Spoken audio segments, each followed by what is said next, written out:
correction de l'évaluation sur n2,1 et n2,3. Donc sur l'addition et la multiplication de nombres entiers. Première partie, question de cours, donc c'est le vocabulaire qui est à apprendre par cœur, qui était dans les leçons. Le résultat d'une addition s'appelle une somme. Attention aux fautes d'orthographe. Les nombres que l'on ajoute s'appellent les termes. Le résultat d'une multiplication s'appelle un produit. Les nombres que l'on multiplie s'appellent les facteurs. Le résultat d'une soustraction s'appelle une différence.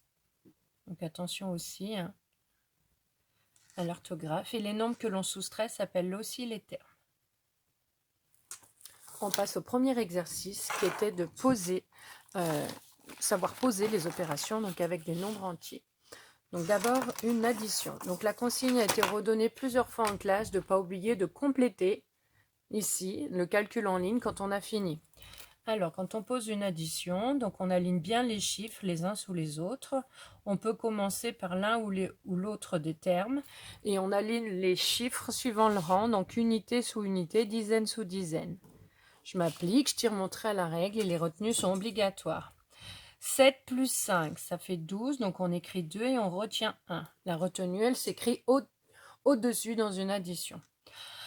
Ensuite, 9 plus 1, 10 plus 4, du coup, on obtient 14. Et je retiens 1, 8 et 1, 9. Le résultat, c'est 942. Je complète 942. Deuxième opération, une soustraction. Donc, attention à l'ordre. Donc, j'ai d'abord le 423 et le 91. J'aligne bien les chiffres, pareil, suivant le rang, unité sous unité, dizaine sous dizaine. 3 moins 1, ça fait 2. 2 moins 9, je ne peux pas, donc il y a une retenue, donc retenue obligatoire. Du coup, on a 12 moins 9. De 9 pour la 12, du coup, il manque 3.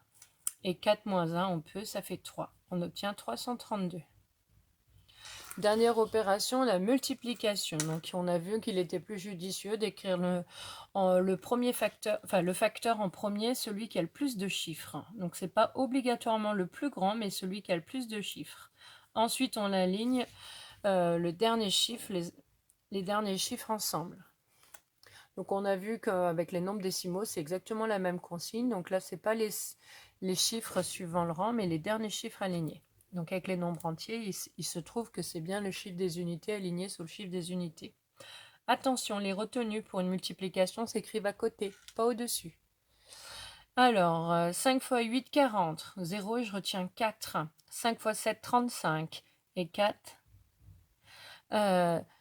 39. Donc, on barre.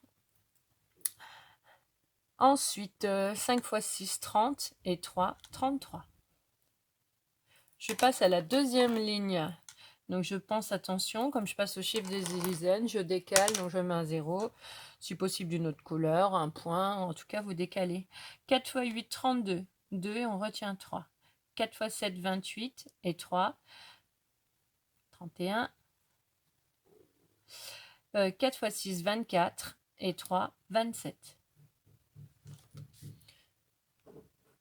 Ensuite, j'ajoute les deux lignes et le plus, il est obligatoire. Donc, on a bien demandé à ne pas l'oublier. 0 plus 0, 0. 9 et 2, 11. Donc, il y a une retenue. 3 plus 1, 4 plus 1, 5. 7 et 3, 10. Il y a une retenue, on obtient 30. Attention, j'ai un nombre à 5 chiffres. Quand je l'écris ici, je dois regrouper les chiffres 3 par 3 à partir du chiffre des unités, donc ici de la virgule. Voilà.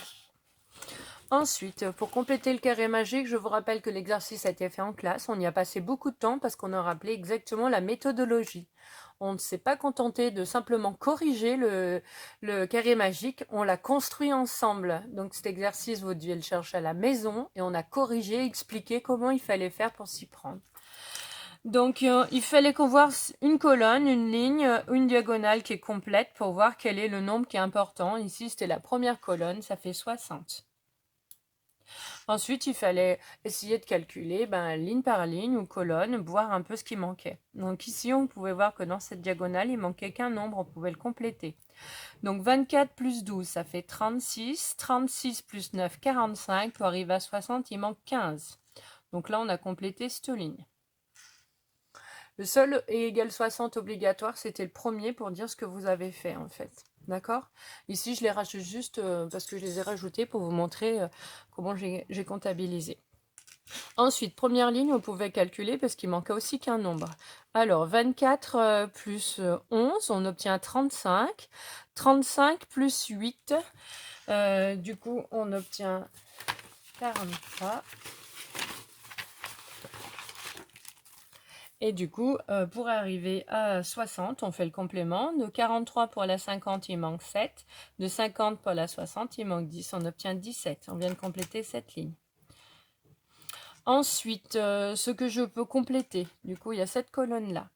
17 plus 12, on obtient 29. 29 plus 6, on obtient 35. Pour arriver à 60, pour arriver à 40, il manque 5. Et de 40 pour la 60, il manque 20. Donc là, on a complété cette colonne. Pardon. Ensuite, on peut faire cette ligne puisqu'il manque un nombre ici.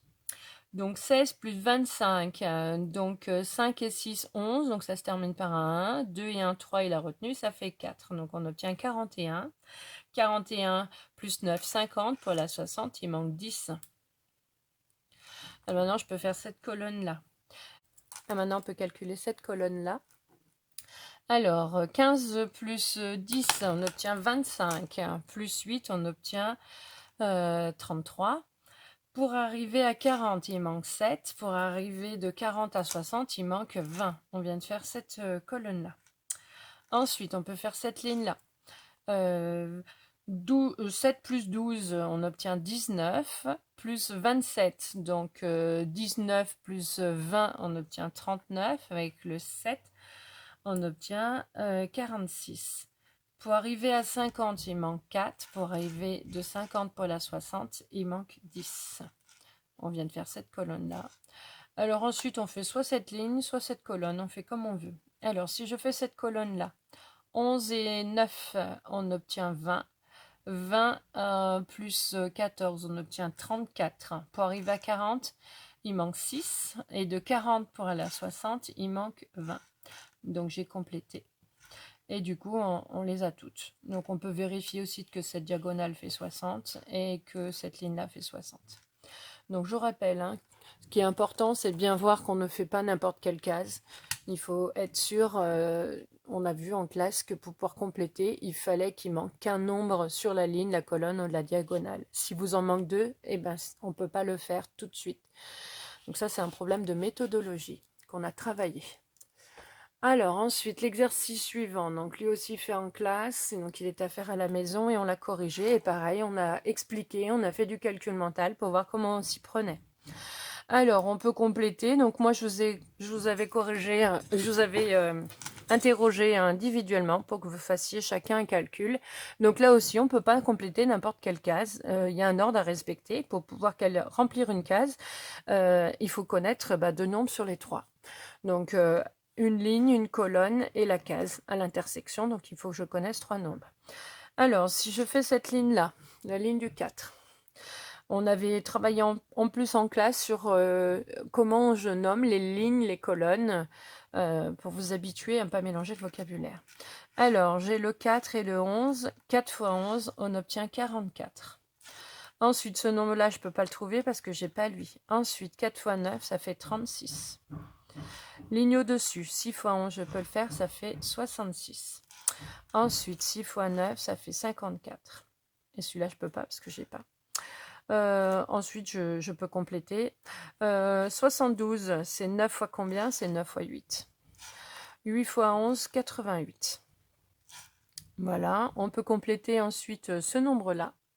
J'ai 42, c'est 6 fois 7. Donc ensuite, 8 fois 7. Donc je vous ai rappelé que la table de 8, c'était le double du double du double pour ceux qui ont des difficultés à retenir la table de 8. Donc 7 et 7, 14. 14 et 14, 28. 28 et 28, 56. Ensuite, 7 fois 4, 28. Je peux compléter ce nombre-là. 4 fois combien donne 16? C'est 4 fois 4. Ensuite, 8 fois 4, 32. et 6 fois 4, 24. Il nous reste la dernière ligne. Donc là, on avait vu ensemble au tableau les stratégies de calcul mental. Pour faire la table de 11, on avait vu que 11 fois un nombre qui n'a qu'un seul chiffre en double chiffre. Et quand on a deux chiffres, on avait vu qu'en fait, quand j'additionne en fait les unités et les dizaines, on obtient un nombre. Et si on le met entre, ça nous forme le résultat de 11 par le nombre. Donc ici, on avait 1 plus 2 qui fait bien 3. Donc le nombre que j'avais au départ, c'était 12. 12 fois 11. On garde le 1, on garde le 2, et entre on fait 1 plus 2, ça fait 3.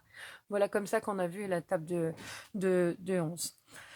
Ensuite, il fallait simplement faire la table de 12 ici. Donc 12 fois 4, pour multiplier par 4, on prend le double du double. Donc 12 et 12, 24, 24 et 24, 48. Ensuite, pour faire 9 fois 12, on fait 9 fois 2, 18. On écrit le 8 et on retient 1. 9 fois 1, 9 et 1, 10. Ensuite, pour faire 12 fois 7, on fait 7 fois 2, 14. 4 et je retiens 1. 7 fois 1, 7 et 1, 8. Voilà, la table est terminée. Ensuite, calcul, c'est bien marqué astucieux. Premier exemple, il est simplement dans la leçon, donc d'où l'intérêt de bien lire, être concentré sur les leçons et de les copier comme il faut en regardant les vidéos. C'est du calcul astucieux. Donc on a insisté dessus en classe, on a fait des exercices dans le cahier de TD, donc j'ai bien expliqué au tableau qu'il fallait pas écrire n'importe quoi, que toutes les lignes devaient être égales au nombre A, et donc je peux pas écrire une ligne 20, après 80, après 100, c'est pas possible, puisque toutes les lignes doivent être égales.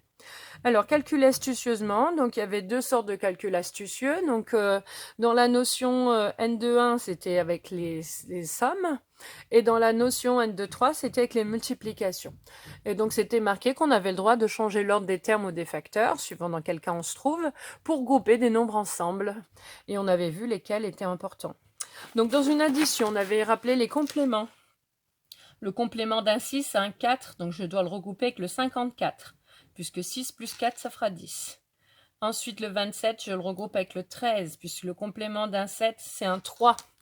On avait dit ensuite qu'il fallait souligner les opérations que l'on effectue et qu'on les calcule. 46 plus 54, on obtient 100. Je n'oublie pas le plus ici. Et 27 plus 13, on obtient 40. 100 plus 40, ça fait 140. Je vous ai demandé d'encadrer ou d'entourer le résultat. Et si on a un produit, on avait vu qu'il y avait 3 produits à connaître par cœur, je vous les ai demandé de les remarquer dans votre cahier de TD. On avait dit que le 2, il va avec un 5, ça fait 10. On avait vu que le 4, il va avec les 25, ça fait 100. Et on avait vu que le 8, il va avec le 125 et ça fait 1000. Je vous ai demandé de les apprendre par cœur et on les a je vous ai demandé de les marquer dans la marge dans votre cahier de TD. Alors ici, il fallait changer l'ordre des facteurs pour grouper. Donc le 2, on a dit avec le 5. Et le 25 avec le 4. Donc je change l'ordre des facteurs, j'ai le droit, comme c'est simplement un produit. Je souligne les deux opérations que je fais, 2 fois 5, 10, 25 fois 4, 100. Et 100 fois 10, je compte les zéros. Je dois écrire un nombre. 1 fois 1, ça fait 1. Et il y a 1, 2, 3 zéros, c'est le nombre 1000. Dernière opération, donc j'ai le 8, on a dit qu'il allait avec le 125.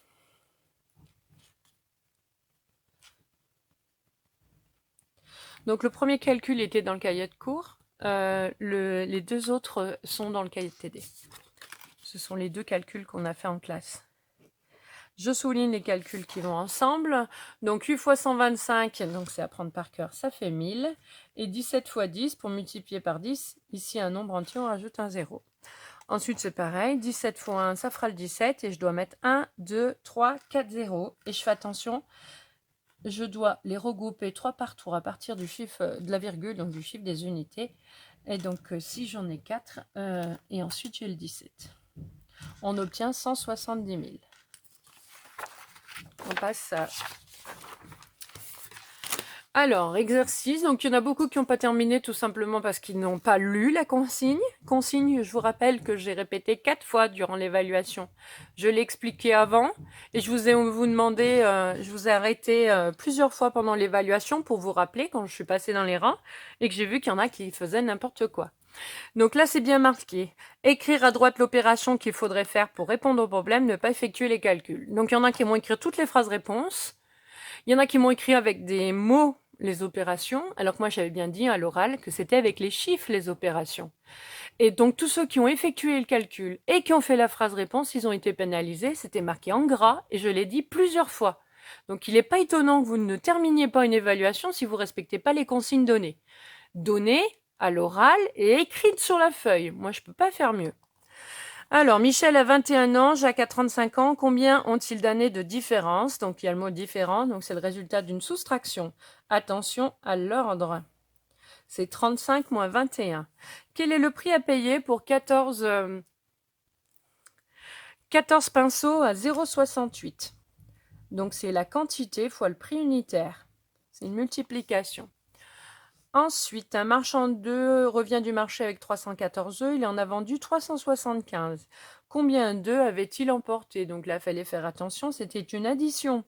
Il revient avec 314 et il en a vendu. Donc s'il les a vendus, c'est qu'il les avait au départ. Donc on a 314 plus 375.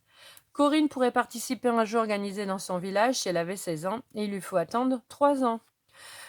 Quel âge a-t-elle? Eh ben, s'il lui faut attendre 3 ans, c'est qu'elle ne les a pas. Donc, c'est une soustraction. Il me reste 37,50 € dans mon porte-monnaie après avoir dépensé 31,45 €. Combien avais-je dans mon porte-monnaie avant de faire mes courses? Donc, c'était avant de faire des courses. Si j'ai dépensé 31,45 €, c'est que je les avais dans mon porte-monnaie. Donc, j'avais 37,50 €. Oula. Que je mette les chiffres comme il faut. Alors, peu importe par l'ordre qu'on commence, si je commence par lui, voilà, j'ai le droit d'inverser les deux termes. Hein, donc, je peux commencer par le 37,5 ou le 31,45. En sixième, il y a 15 élèves de plus que l'an dernier. Cette année, il y en a 137.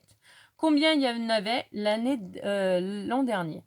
Donc, cette année, s'il y en a 15 de plus, ça veut dire que l'année dernière, il y en a 15 de moins.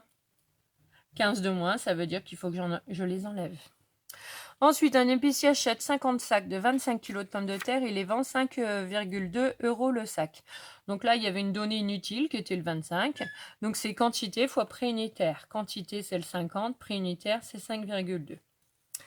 Alors, exercice suivant. Donc, on vous donnait un problème en français et on aimerait savoir quelle question on pouvait résoudre. Alors, on me dit, après un trajet en car de 30 km, les 28 élèves d'une classe de CM2, leur enseignante et 2 parents d'élèves arrivent à un parc zoologique. Dans ce parc, il y a 36 espèces d'animaux et on peut voir en tout 252 animaux. La visite dure 3 heures. L'entrée coûte 8 € pour un adulte et demi-tarif pour un enfant. Coche les questions qui peuvent être résolues.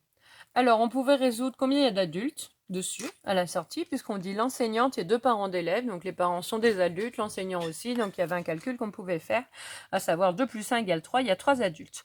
Combien y a-t-il d'animaux de chaque espèce? On ne pouvait pas savoir. Donc, effectivement, on me donne les espèces. On me dit combien il y a d'animaux en tout, mais on ne sait pas si c'est régulier ou pas. Il peut très bien avoir une espèce, je ne sais pas, n'importe quoi, comme des oiseaux avec beaucoup d'éléments, et puis le tigre, il peut y en avoir qu'un seul. Donc on n'a pas dit que c'était une répartition équitable, hein, ou qu'il y ait le même nombre d'animaux par espèce, donc on ne peut pas le trouver. Quel est le coût total de la visite? Alors je peux le trouver. Puisqu'on me dit que l'entrée coûte 8 € pour un adulte, des adultes, on a dit qu'on pouvait en calculer 3. Et on peut calculer aussi combien ça coûte pour un enfant, puisqu'on me dit demi-tarif. Donc d'ailleurs, je vais cocher directement cette case. Quel est le prix de l'entrée pour un enfant? Demi-tarif, ça veut dire la moitié du tarif. Donc si l'adulte coûte 8 €, l'enfant, ça coûtera 4. Donc du coup, je pourrais trouver aussi le coût total de la visite, puisque j'ai le nombre d'enfants, 28, et le nombre d'adultes, 3, avec le prix de chacun. À quelle heure se finira la visite? Mais j'en ai aucune idée. Donc la visite dure 3 heures, mais on ne sait pas à quelle heure elle a commencé. Donc je ne peux pas savoir à quelle heure elle finit. Ensuite, quelle est la durée du trajet? J'en sais rien. On sait que le trajet, il fait 30 km, mais c'est la distance, c'est pas la durée. La durée, c'est combien de temps ils ont mis pour arriver. Et ça, on ne sait pas. Ensuite, exercice 6. Alors, l'exercice a été fait en classe. Je vous ai demandé exactement la même consigne qu'en classe, à savoir, il est obligatoire de recopier le calcul avant de faire la phrase réponse. Les calculs, ils sont faits. On ne vous demande pas de les refaire. On demande simplement de les utiliser. Là aussi, la consigne, je l'ai redonnée. Donc, on l'a fait en classe avec cette consigne-là. Et je l'ai redonnée plusieurs fois à l'oral. Et il y en a qui n'ont pas écouté. Donc vraiment, la concentration en classe et l'écoute des consignes, c'est important. Alors, on me dit les poules de Madame Durand ont pondu 159 œufs. Elle les vend par boîte de 12. Combien de boîtes peut-elle vendre? Donc ça, c'est une division euclidienne. Un nombre de boîtes, c'est forcément un nombre entier. Donc attention, vous voyez qu'il y avait deux divisions. On avait vu ça, c'est la décimale, ça, c'est l'euclidienne, c'est l'euclidienne. Puisqu'on ne peut pas avoir un nombre à virgule de boîtes. Ensuite, je vous avais dit, quand on fait une division euclidienne, on essaie de faire une phrase avec les 4 nombres. Donc avec 159 E, il faut 13 boîtes de 12 œufs. Et on empiète sur la dernière question. Combien d'œufs lui reste-t-il? Et il restera 3 œufs. Ça, c'est une consigne donnée en classe. Monsieur Durand avait 159 €, mais il a acheté un livre à 12 €. Combien a-t-il d'argent maintenant? Donc, s'il a acheté, c'est qu'il a payé, donc il a de l'argent en moins. Donc, c'est une soustraction. Et je vous ai dit, attention, il faut s'entraîner à répondre à la question. La question, elle est là. Combien a-t-il d'argent maintenant? Donc, il a maintenant... Ne changez pas les termes de la question. Ou maintenant, il faut que je l'écrive comme il faut. 147 €. Donc là aussi, on s'est entraîné à faire des bonnes phrases-réponses et pas faire une phrase équivalente, mais juste utiliser les termes. Monsieur Dupont a donné 159 € à chacun de ses 12 neveux. Combien d'argent a-t-il distribué au total à ses neveux? Donc ça, c'est une multiplication. Donc c'est 159 fois 12 égale 1908. Combien d'argent a-t-il distribué? Il a distribué au total à ses neveux. Au total, à ses neveux, 1908 €. Question suivante. Monsieur Dupont partage 159 € équitablement entre ses 12 neveux. Combien va recevoir chaque neveu? Donc ça, c'est une division décimale. On avait trouvé que l'argent obtenu par chaque neveu pouvait être un nombre à virgule. Donc, ce n'est pas une division euclidienne. Combien va recevoir chaque neveu? Chaque neveu va recevoir 13,25 €. Dernière question. Monsieur Martin a 159 boîtes de 12 œufs à vendre. Combien vend-il d'œufs? Donc, s'il a 159 boîtes de 12, c'est une multiplication. Combien d'œufs vend-il? Il vend 1908 €. Voilà. Donc là, bien faire attention. Donc c'est la première évaluation où il y avait beaucoup à écouter les consignes et la respecter. Donc je sais qu'on est en fin de période, que beaucoup d'élèves devaient être fatigués, mais ça vous montre à quel point il est ultra important d'être concentré, surtout quand on corrige des exercices. On y a passé du temps et ce temps, il est important. Voilà, la correction est terminée.